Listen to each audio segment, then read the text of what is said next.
Terima kasih Pak Uja. Mungkin di sini saya ingin minta bantu Pak mengenai tugas aksi nyata 2.3, yaitu di mana saya sebagai observer, kemudian sebagai guru yang ingin supervisi atau yang ingin dilihat gitu cara mengajarnya.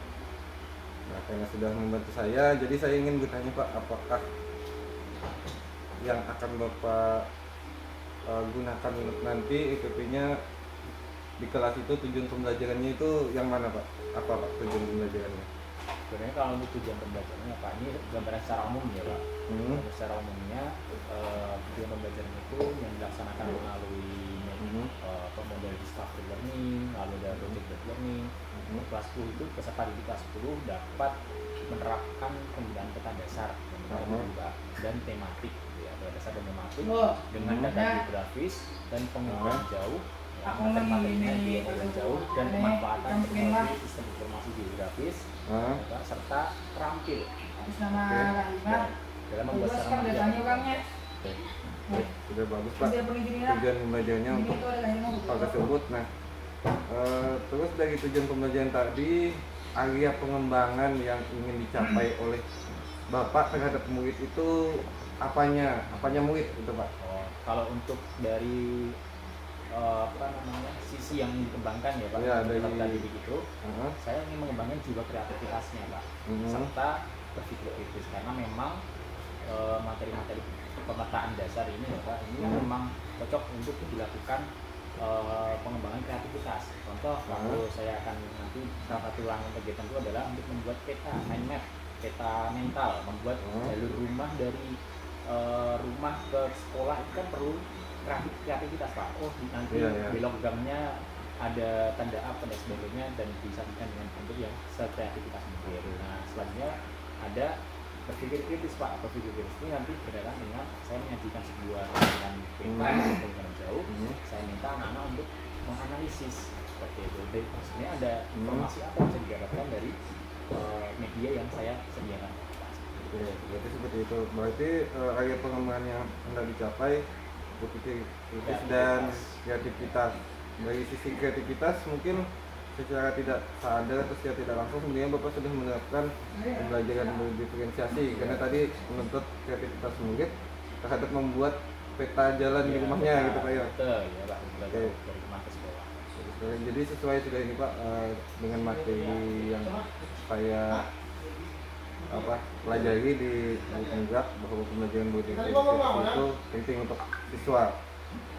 Selanjutnya Pak, pertanyaannya, dalam mencapai hal tersebut, strategi yang ingin Bapak terapkan nanti apa Pak? Karena memang memerlukan kreativitas ya Pak. Pertama itu jelas harus menggunakan media pembelajaran yang efektif ya. Karena memang cara penyampaian tujuan pembelajaran dan apa yang diinginkan oleh guru agar siswa bisa mencapai itu perlu media pembelajaran yang efektif. Jadi memang perlu nanti gambar-gambar yang menarik, bagaimana langkah-langkah kerjanya, kita perlu media pembelajaran untuk lembar kerja yang dirasa efektif untuk bisa siswa atau peserta didik itu mencapai itu. Selanjutnya ada presentasi Pak.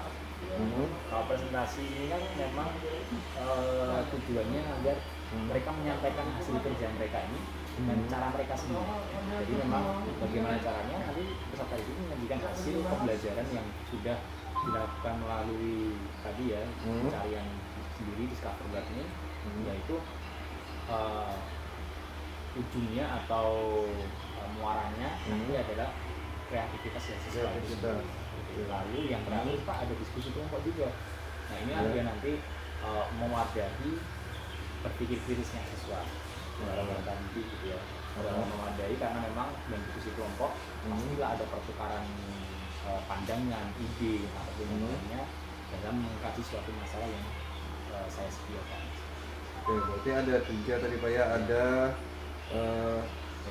media pembelajaran, terus presentasi dan diskusi. Jadi 3 hal tadi strategi yang ingin digunakan dalam pengembangan yang ingin Bapak capai terhadap murid. Nah, kira-kira ini Pak, apa yang kita dapat melaksanakan observasinya ini Pak? Mungkin di pekan berikutnya ada jam juga Pak, gitu. Nanti bisa akan tidak berbenturan dengan jadwal sekolah gitu ya, karena memang baru kegiatan sekolahan dan kegiatan-kegiatan non intrakurikuler kan banyak ya Pak. Ya, apalagi mau 17-an ini Pak ya. 17-an itu kan juga termasuk dalam sekolah juga Pak. Oke, mudah-mudahan kita dapat laksanakan minggu depan Pak ya. Kita lihat jadwal yang ada, kita sesuaikan mungkin kegiatan waktunya, lalu kita jalankan. Baik Pak, mungkin itu aja. Terima kasih banyak atas waktunya.